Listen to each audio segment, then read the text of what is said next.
بسم اللہ الرحمن الرحیم قالوا حرقوه وانصروا آلهتكم إن كنتم فاعلين قلنا يا نار كوني بردا وسلاما على إبراهيم وأرادوا به كيدا فجعلناهم الأخسرين ونجيناه ولوطا إلى الأرض التي باركنا فيها للعالمين ووهبنا له إسحاق ويعقوب نافلة وكلا جعلنا صالحين وجعلناهم أئمة يهدون بأمرنا وأوحينا إليهم فعل الخيرات وإقام الصلاة وإيتاء الزكاة وكانوا لنا عابدين ولوطا آتيناه حكما وعلما ونجيناه من القرية التي كانت تعمل الخبائث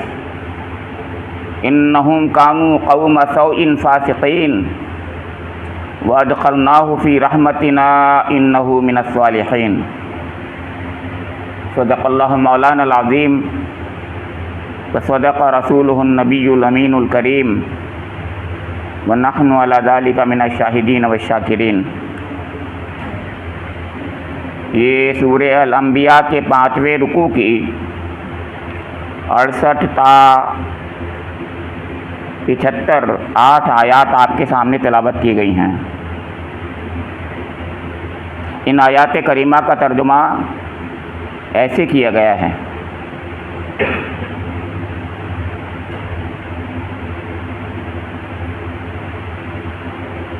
انہوں نے کہا، یعنی قوم ابراہیم یا نمرود کے جو کارندے تھے انہوں نے، یا یوں کہیے کہ آذر کے ساتھی جو تھے انہوں نے، کہ جلا ڈالو اس کو، یعنی حضرت ابراہیم علیہ السلام کو، اور حمایت کرو اپنے خداؤں کی اگر تمہیں کچھ کرنا ہے۔ ہم نے کہا ہے آگ ٹھنڈی ہو جا اور سلامت بن جا ابراہیم پر۔ وہ چاہتے تھے کہ ابراہیم کے ساتھ برائی کریں، مگر ہم نے ان کو بری طرح ناکام کر دیا، اور ہم اسے اور لوط کو بچا کر اس سرزمین کی طرف نکال لے گئے جس میں ہم نے دنیا والوں کے لیے برکتیں رکھی ہیں، اور ہم نے اسے اسحاق عطا کیا اور یعقوب اس پر مزید، اور ہر ایک کو صالح بنایا، اور ہم نے ان کو امام بنا دیا جو ہمارے حکم سے رہنمائی کرتے تھے، اور ہم نے انہیں وحی کے ذریعے نیک کاموں کی اور نماز قائم کرنے اور زکوٰۃ دینے کی ہدایت کی، اور وہ ہمارے عبادت گزار تھے۔ اور لوط کو ہم نے حکم اور علم بخشا علیہ السلام، اور اسے اس بستی سے بچا کر نکال دیا جو بدکاریاں کرتی تھی۔ در حقیقت وہ بڑی ہی بری فاسق قوم تھی، اور لوط علیہ السلام کو ہم نے اپنی رحمت میں داخل کیا، وہ صالح لوگوں میں سے تھے۔ سورہ الانبیاء کا وہ حصہ اس وقت درس میں ہے جس میں اللہ رب کریم نے اپنی اس سنت کا ذکر کیا ہے، اس طریقے کا ذکر کیا ہے کہ اللہ تعالیٰ نے اپنے برگزیدہ بندوں کو، اولو العزم پیغمبروں کو نصرت خاص سے نوازا، اس وقت جب کہ ان کی قوم نے ان کے ساتھ کوئی خفیہ سازش کی، کوئی قید کی، کوئی چال چلی، اور ایسی خطرناک چال چلی جیسی کی چال کا ذکر اب آئے گا اس میں ہے، اور ایسی چال جیسے حضور نبی اکرم صلی اللہ تعالیٰ علیہ وسلم کے ساتھ بھی چلی گئی۔ تو ابھی تو چال حضور نبی اکرم کے ساتھ نہیں چلی تھی، ابھی باتیں کر رہے تھے وہ، لیکن اللہ تعالیٰ نے اس واقعے کے آئینے میں ان کو بتا دیا کہ جیسے کہ ابراہیم علیہ السلام کے قوم کے لوگوں نے، خاص نمرود کے کارندوں نے، نمرود نے اور آذر اور ان کے کارندوں نے منہ کی کھائی تھی، اس سازش میں بری طرح ناکام ہوئے تھے، اور حضرت ابراہیم علیہ السلام کو اللہ تعالیٰ نے نصرت خاص سے معجزانہ طریقے سے بچا لیا تھا اور اس بستی سے نکلوا دیا تھا۔ ایسے ہی ہم ایک دن حضور نبی اکرم محمد مصطفیٰ صلی اللہ تعالی وسلم کو معجزانہ طریقے سے نکالیں گے اور بستی سے اس سے ایسے نکالیں گے کہ یہ دیکھتے رہ جائیں گے۔ اب دیکھیے، یہ ہے قرآن پاک، اور بالکل ویسے ہی بعد میں ہوا ہے۔ یہاں کچھ پتہ نہیں چل رہا ہے، یہاں پر حضور نبی اکرم کو تسلی دی جا رہی ہے کہ اے نبی اکرم، آپ کے ساتھ جو کچھ یہ سازشیں ہو رہی ہیں، ایسی سازشیں اس سے پہلے بھی ہوتی رہی ہیں، اولو العزم انبیاء کے ساتھ میں ہوئی ہیں، لیکن ہم نے اپنی رحمت خاص کا مظاہرہ کیا ہے اور ان کو معجزانہ طریقے سے بچا لیا ہے۔ ان میں حضرت ابراہیم علیہ السلام کا ذکر کیا جا رہا ہے۔ آپ دیکھیے کیا معجزانہ طریقہ ہے، آپ دیکھیے گا۔ اور پھر بالکل ویسے ہی ہوا حضور نبی اکرم کے ساتھ کہ معجزانہ طریقے سے حضور نبی اکرم کو مکے سے نکلوا دیا اور وہ دیکھتے رہ گئے۔ وہیں پر تھے سب، گھر کے سب باہر پہرا دے رہے تھے، سب لوگ وہ وہیں تھے، اور انہوں نے اس رات میں فیصلہ کیا تھا کہ ایک ساتھ سب لوگ حضور نبی اکرم صلی اللہ علیہ وسلم پر نعوذ باللہ تلوار سے حملہ کریں گے، ایک ساتھ۔ اسی رات میں حضور نبی اکرم انہی کے سامنے سے نکل گئے، شاہت الوجوہ کہہ کر کے۔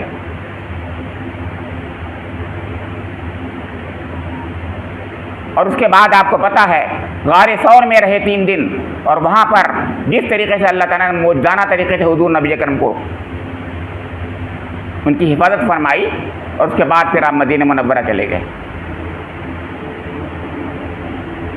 یہ ان کی آنکھوں کی دھول، جیسے یہاں پر دھول کہہ رہا ہوں میں کہ دھول جھونکنے کے مترادف تھا، ایسے یہاں ہوا۔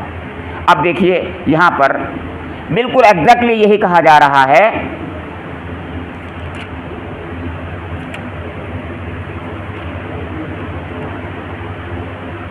قالوا حرقوه وانصروا آلهتكم ان کنتم فاعلین۔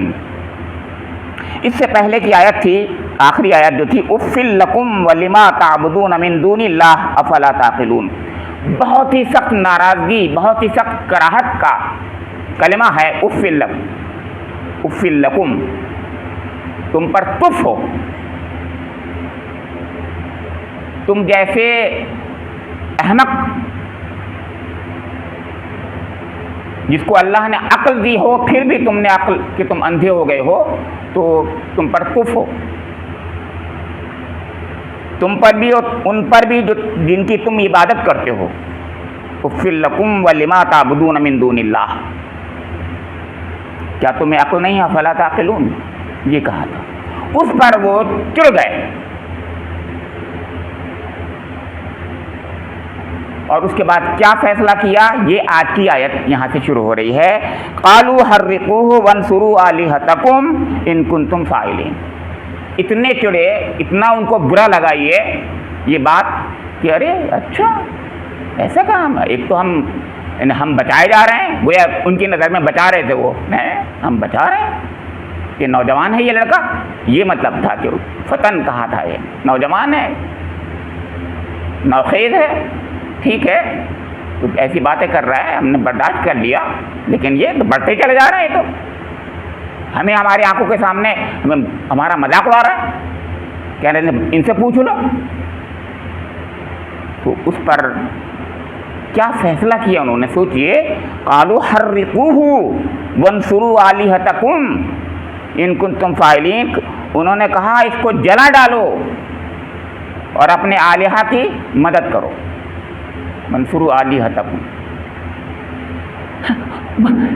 آلہہ کا جو ہنسی آ رہی مجھے اس وقت کہ خدا اس لیے ہوتا ہے، ہمارا خدا ہم نے اس لیے بنایا ہے اپنا جو ہماری مدد کرے، وہ کہہ رہے ہیں اپنے آلہہ کی مدد کرو، کیونکہ ان کو پتا تھا کہ حضرت ابراہیم علیہ السلام نے یہی بات تو کہی تھی، ان کو پتا تھا کہ یہ ہماری مدد نہیں کرتے، اب ہم اپنے معبودوں کی مدد کریں، وانصروا آلہتکم، اپنے آلہہ کی مدد کرو، اب تم ان کو ضرورت ہے مدد کی، اگر تم کرنے والے ہو، کچھ کر حقیقت میں کرنے والے ہو، ان کنتم فاعلین، تو مدد کرو۔ اب انہوں نے قرآن آگے کہہ رہا ہے کہ ان چال چلی بہت خطرناک طریقے کی، جلا ڈالو، یہ تو انہوں نے کھلم کھلا یہ فیصلہ کیا، لیکن بہت بڑا الاؤ انہوں نے تیار کیا، اور اس کے پیچھے وہاں کا سب سے بڑا بادشاہ نمرود تھا، اور سب سے بڑے پجاری ابراہیم علیہ السلام کے خود والد تھے آذر۔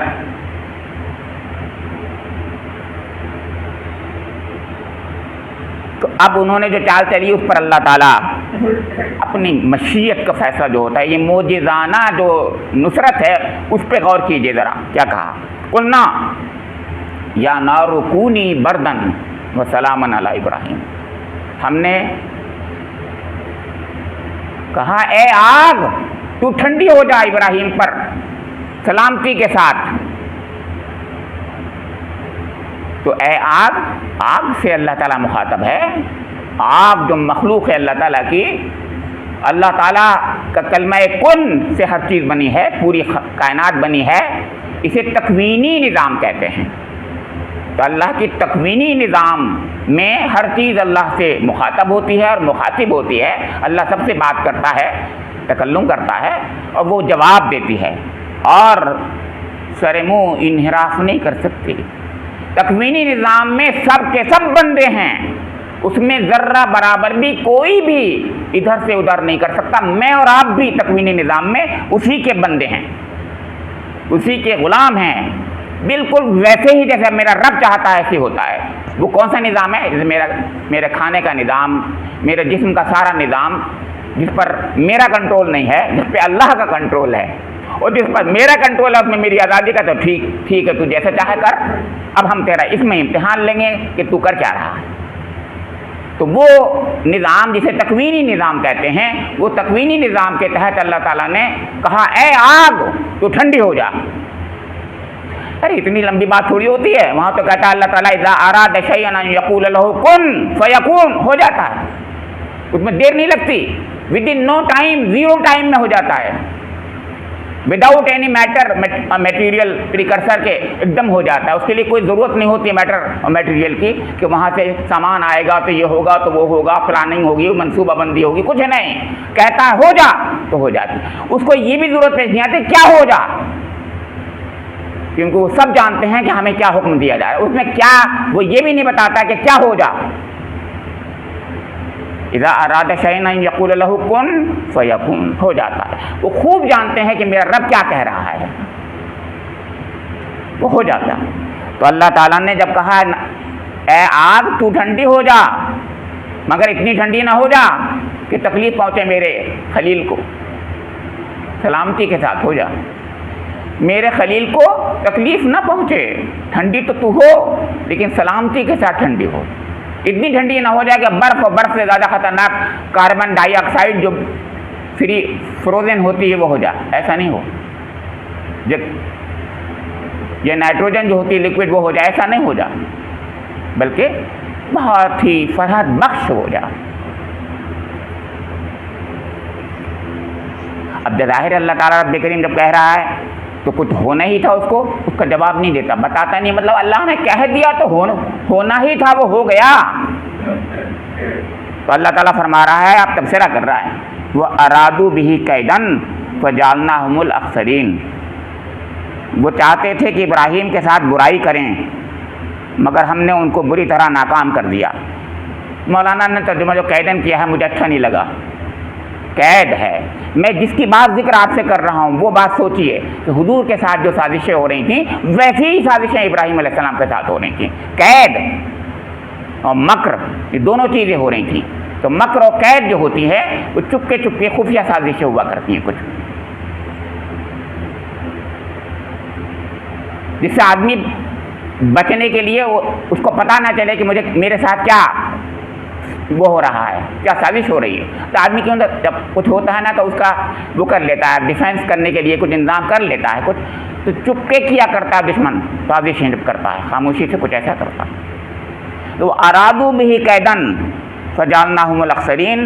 اس کے پیچھے کیا سازشیں تھیں ان کی اور کیا مقاصد تھے اس کا ذکر قرآن نہیں کر رہا ہے. مطلب کہنے کا تھا انہوں نے کچھ ارادے کیے تھے مگر اس میں بری طرح ناکام ہو گئے وہ. اس لیے کہ سب سے زیادہ بڑا تو وہ کر رہے تھے کہ دیکھو ہم جلا کر کے دکھا دیں گے دنیا والوں کو کہ یہ تھا ایک شخص اپنا بہت بول رہا تھا. جو آج بڑے بولے بن رہے ہیں کچھ لوگ ان کے منہ کو بند کر دیں گے ہم. یہ مقصد تھا. وَنَجَّيْنَاهُ وَلُوطًا إِلَى الْأَرْضِ الَّتِي بَارَكْنَا فِيهَا لِلْعَالَمِينَ. ہم نے اس کو بچا لیا اور لوط علیہ السلام کو بھی بچا لیا. اب یہ کیوں کہا؟ میں نے یہی کہا کہ صرف اکیلے حضرت ابراہیم علیہ السلام نہیں تھے, کچھ ایسے بھی تھے جو ان کے ماننے والے وہاں پر پیدا ہو گئے تھے. اس میں ان کے بھتیجے تھے حضرت لوط علیہ السلام خاص طور سے. ہجرت کے وقت میں ان کی بیوی حضرت سارہ بھی تھیں. 3 لوگوں کا آتا ہے کہ 3 لوگوں نے ہجرت ساتھ میں کی ہے. ایک لوط علیہ السلام نے, ایک سارہ علیہ السلام نے اور حضرت ابراہیم علیہ السلام, تینوں نے ہجرت کی ہے. تو حضرت ابراہیم علیہ السلام کو اللہ تعالیٰ نے فرمایا کہ بچا لیا اور لوط علیہ السلام کو بھی بچا لیا. کس طرف کو ان کو پہنچایا کہ لوط الی الارض التی بارکنا فیہا للعالمین, اس برکت والی سرزمین کی طرف ان کی ہجرت کرا دی. یہاں پر نہ صرف یہ کہ ماحول خراب تھا, نہ صرف یہ کہ لوگ خراب تھے, نہ صرف یہ کہ ظلم ہی ظلم تھا, تکلیفیں ہی تکلیفیں تھیں, ایک ایسی جگہ پہنچا دیا جہاں پر ہر طریقے سے برکتیں ہی برکتیں تھیں. روحانی برکتیں بھی تھیں, کلائمیٹک بہتری بھی تھی, آب و ہوا بھی اچھی تھی, ہر قسم کے پھل پھول میوے بھی ہوتے تھے وہاں پر ہوتے ہیں. یہ کنعان کی جگہ تھی جہاں پر یہ وہاں سے ملک شام ہے, یہ ملک شام جہاں بہترین جہاں کا موسم ہے وہاں پر ان کی ہجرت ہوئی ہے پہلے.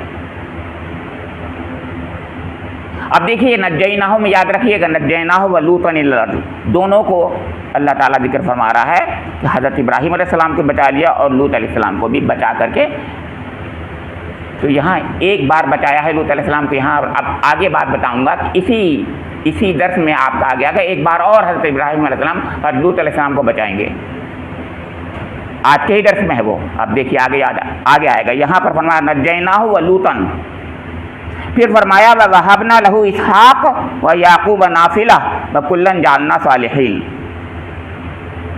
اب اللہ تعالیٰ ان پر جو انعامات کرتا ہے اپنے انبیاء کرام پر خاص طور سے اس کا ذکر کر رہا ہے. خصوصی جو انعامات ہوتے ہیں ان کا ذکر کر رہا ہے. اس میں وہ خصوصی انعام ہے ذکر کیا جا رہا ہے کہ حضرت ابراہیم علیہ السلام نے جس کو مانگا نہیں تھا وہ بھی عطا کر دیا اسحاق, اور جس کو مانگا نہیں تھا ان کا بیٹا ان کے بیٹے حضرت یعقوب علیہ السلام کو اور زیادہ عطا فرما دیا. آپ کہیں گے یہ کیا بات ہوئی؟ وَوَهَبْنَا میں تو لگ رہا ہے کہ مانگا تھا. نہیں, آپ پڑھیے سورہ صافات, آپ کو یاد آئے گا اسماعیل علیہ السلام کی قربانی کے وقت اللہ تعالیٰ نے بعد میں بشارت دی ہے ایک اور بیٹے کی. اللہ رب کریم خوش ہو گئے کہ آپ نے وہ قربانی دے دی ہے ابراہیم, وہ قربانی دی ہے, ہم آپ سے خوش ہو گئے اور اب ہم آپ کو ایک اور بیٹے کی بشارت دیتے ہیں. اس پر تو حضرت سارہ نے دھت کر مارا تھا اور یہ کہا تھا میں, اور حضرت لوط علیہ السلام کے پاس عذاب کے وقت فرشتے آئے تھے, اسی وقت بشارت دی تھی. تو یہ ہے وہ بات کہ حضرت اسحاق علیہ السلام کو اللہ کے خلیل نے مانگا نہیں تھا, مانگا تو ایک بیٹا تھا کہ مجھے بیٹا عنایت کر دے, اور وہ سال دعاؤں کے بعد 87 سال کی عمر میں حضرت اسماعیل علیہ السلام ان کو ملے تھے. اور اس کے بعد 13 سال کی عمر کے جب ہوئے وہ یعنی 100 سال کے, تو ان کو بھی اللہ تعالیٰ نے کہا نہیں اس کو قربان کر دو. اور جب وہ قربانی دے دی تو اللہ تعالیٰ نے بشارت دی, تو 101 سال کی عمر میں حضرت اسحاق علیہ السلام ہوئے. بشارت دے دی کہ نا ایک اور ہم دیں گے, یہ بھی زندہ رکھیں گے بیٹا آپ کا, اور دوسرا بھی بیٹا دیں گے, اور دونوں کی نسلیں چلائیں گے, اور دونوں میں انبیاء کرام ہوں گے, اور ایک میں نبی آخر الزماں ہوں گے آخر میں, جو حضور نبی اکرم بنی اسماعیل میں, اور ایک میں اتنے انبیاء کرام ہوں گے, اتنے انبیاء کرام ہوں گے جس کی گنتی ہم نہیں کر سکتے. تو فرمایا کہ ہم نے اسحاق اور یعقوب، اسحاق عطا کیے اور یعقوب اور مزید اس پر، وَكُلًّا جَعَلْنَا صَالِحِينَ، نہ صرف، اچھا سنیے، کسی کو اولاد مل جائے لیکن صالح نہ ملے، سعادت مند نہ ملے، تو وہ تو سوہان روح ہوتی ہے۔ تو کتنا بڑا کرم ہے یہ کہ کسی کی اولاد ایسی ہو جیسا وہ چاہتا ہے اور اس سے بھی اچھی ہو۔ اسے کہیں گے نہیں کہیں گے کہ یہ ہے وہ چیز جو اللہ تعالیٰ دے رہا ہے، چھپر پھاڑ کے جسے کہتے ہیں، اسے کہتے ہیں۔ مانگا نہیں تھا، میں نے کہا، تب بھی دے دیا۔ کیوں دیا؟ بس خوش ہو گیا اللہ تعالیٰ کہ اچھا میرے خلیل نے یہ کیا ہے، ٹھیک ہے، بہت اچھا، لو۔ پھر فرمایا وَجَعَلْنَاهُمْ أَئِمَّةً يَهْدُونَ بِأَمْرِنَا وَأَوْحَيْنَا إِلَيْهِمْ فِعْلَ الْخَيْرَاتِ وَإِقَامَ الصَّلَاةِ وَإِيتَاءَ الزَّكَاةِ وَكَانُوا لَنَا عَابِدِينَ۔ اور ایسے تھے یہ لوگ، ایسے تھے، واہ واہ سبحان اللہ، کہ وَجَعَلْنَاهُمْ أَئِمَّةً يَهْدُونَ بِأَمْرِنَا، نہ صرف یہ کہ اچھے تھے، خود صالح تھے، بلکہ پیشوا بنا دیا ان کو، لیڈر، روحانی طور سے لیڈر، اسپریچول لیڈر بنا دیا۔ وہ لیڈرشپ جو انبیاء کرام کے ذریعے سے لیڈرشپ دنیا میں وجود میں آتی ہے، وہ دے دی، بنا دیا ان کو، اسپریچول لیڈرشپ ان کو عنایت کر دی۔ وَجَعَلْنَاهُمْ أَئِمَّةً يَهْدُونَ بِأَمْرِنَا، وہ ہدایت کرتے تھے ہمارے حکم سے، یعنی نبی بنا دیا تھا ہم نے ان کو۔ وَأَوْحَيْنَا إِلَيْهِمْ، ہم نے ان کو وحی کی تھی، فِعْلَ الْخَيْرَاتِ وَإِقَامَ الصَّلَاةِ وَإِيتَاءَ الزَّكَاةِ، خاص طور سے ان نیک کاموں کا ذکر کیا ہے جو انسانوں کا اپنے ان کے رب کے ساتھ حق ہوتا ہے، انسانوں کے رب کا حق ہوتا ہے انسانوں پر، اور انسانوں کا انسانوں پر جو حق ہوتا ہے اس کا ذکر کر دیا۔ انسانوں کے رب کا سب سے بڑا حق یہ ہے کہ اس کی عبادت کی جائے، اور عبادت کی بہترین شکل نماز ہے، یہ نماز کا حکم دیتے تھے، اور زکوٰۃ دیتے تھے جو انسانوں کا انسانوں پر حق ہے۔ غریب انسانوں کا حق ہے وہ کہ امیر لوگ جو ہیں ان کو حق دیں، حق للسائل والمحروم۔ ہم ان کے ساتھ احسان نہیں کرتے بلکہ ان کو حق دیتے ہیں، قرآن میں بار بار کہا، یاد رکھیے یہ۔ اور فعل الخیرات، بہترین اعمال کرنے والے تھے، نیک اعمال کرنے والے تھے، نیک کاموں کا حکم دیا، تو نبی تھے ظاہر، اور نبی میں ایسے والے کہ یہدون بامرنا، ائمۃ یہدون بامرنا، ائمہ تھے، ائمہ، امام کی جمع ائمہ ہوتی ہے۔ وَكَانُوا لَنَا عَابِدِينَ، وہ ہمارے بہترین عبادت گزار بندے تھے۔ اللہ تعالیٰ تعریف کرے اپنے بندوں کی، تو سوچئے کتنی بڑی عزت افزائی ہے کسی بندے کی کہ اللہ رب کریم ان کی تعریف کر دے، عزت افزائی ہے، بندے کی عزت افزائی کرتا ہے رب کریم۔ سوچیے آپ، کیا ہے رب ہمارا، کیا رب ہے ہمارا، سوچیے آپ۔ وَلُوطًا آتَيْنَاهُ حُكْمًا وَعِلْمًا وَنَجَّيْنَاهُ مِنَ الْقَرْيَةِ الَّتِي كَانَتْ تَعْمَلُ الْخَبَائِثَ، اور لوط علیہ السلام کا تذکرہ الگ سے کیا، پہلے بتایا تھا صرف یہ کہ وہ بھی ان کے ساتھ میں ہجرت کر انہوں نے کی تھی، اب بتایا مزید کہ ایک الگ سے ہم نے ان کو نبوت سے سرفراز فرمایا۔ جیسے کہ معلوم ہوتا ہے کہ حضرت ابراہیم علیہ السلام یہاں سے وہیں پر رہ گئے، اس وقت ملک شام میں، کنعان میں ہی ان کے صاحبزادے اسحاق علیہ السلام ہوئے، وہ وہاں کام کرنے لگے، اور حضرت لوط علیہ السلام بھتیجے کو اپنے انہوں نے سڈوم بھیجا، جو ذرا سا دور ہے وہاں سے، فلسطین میں ہے، فلسطین اور جارڈن کے قریب ہے، جہاں جارڈن ہے آج جو فلسطین ہے، فلسطین، وہاں اس جگہ پر سڈوم، جہاں پر ڈیڈ سی ہے، جہاں پر اب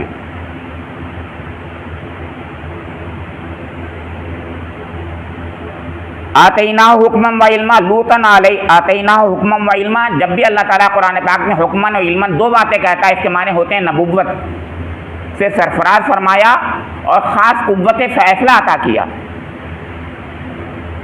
ان دونوں کا مجموعی جو میننگ ہوتا ہے وہ نبوت کی طرف لے جاتا ہے، کہ وہ والا علم نہیں جو عام علم ہوتا ہے، بلکہ خاص علم اللہ تعالیٰ کا جو ہوتا ہے۔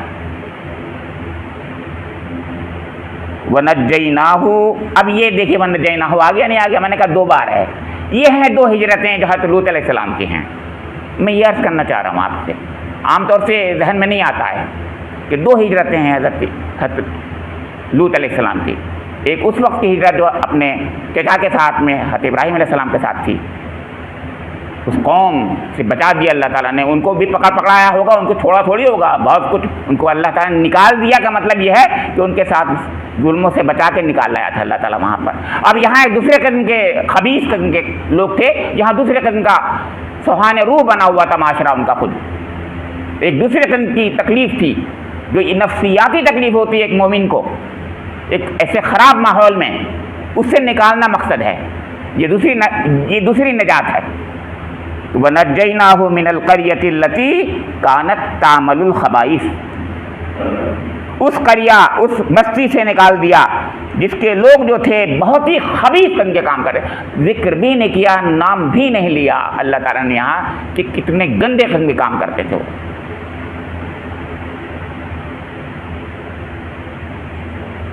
جتنی قباحتیں ہو سکتی ہیں، جتنی خباثتیں ہو سکتی ہیں، جتنی کراہتیں ہو سکتی ہیں، اس کے اندر اس کلمے کے اندر اس سے پتہ چل رہا ہے کہ وہ کتنے گندے لوگ تھے. بس سمجھ لیجیے آپ. انہم کانوا قوم سوء فاسقین. مزید اس پر یہ کہا ایک وہ بھی کانت تعمل الخبائث کافی تھا، لیکن کہا انہم کانوا قوم سوء اور فاسقین. تین ان کی برائیوں کا ذکر کیا ہے. پہلے فرمایا کانت تعمل الخبائث، پھر انہم کانوا قوم سوء اور پھر فاسقین. برے کام کرنے والے تھے، بہت فاسق تھے، بہت گندے تھے، بہت برے کام کرنے والے تھے. ایسے معاشرے میں کوئی مومن صالح رہ سکتا ہے؟ یہ کہنا ہے.